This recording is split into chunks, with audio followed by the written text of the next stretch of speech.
সড়ক পরিবহনের চাঁদা যেটা বলা হয় সেভাবে আমি চাঁদা এই দেখছি না।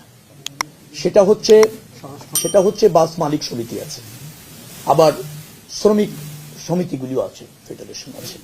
তারা তাদের কল্যাণে, এটা একটা অলিখিত বিধির মতো কোনো কোনো সময় তাদের কল্যাণেই তারা এটা ব্যয় করে, বিধায় কালেক্ট করে তাদের সম্মতিতে।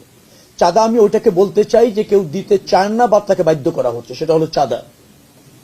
এখন ধরেন মালিক সমিতি আছে, তারা একটা নির্দিষ্ট হারে প্রত্যেকটা টিপস থেকে টাকা তোলে, মালিকদের কল্যাণে ব্যবহার করতে চায়। কতটুকু ব্যবহার হয় সেটা জানি না, সেটা নিয়ে হয়তো বিতর্ক আছে। কিন্তু তারা এই সমঝোতার ভিত্তিতে, আবার শ্রমিক কল্যাণ ফেডারেশন এরকম অনেক সংস্থা ওরা আছে, তো তারা এটা সমঝোতার ভিত্তিতে এরকম ভাবে করে।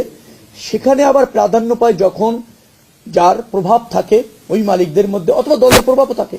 যে দল ক্ষমতায় থাকে সেই দলের শ্রমিক সংগঠনদেরও একটা আধিপত্য থাকে, এটা আছে। কিন্তু এইটা চাঁদা আকারে আমাদের কাছে দেখার সুযোগ হচ্ছে না, কারণ তারা সমঝোতার ভিত্তিতে করছে। চাঁদাবাজি এরকম যদি কেউ করতে আসে তার কোনো সুযোগ নেই।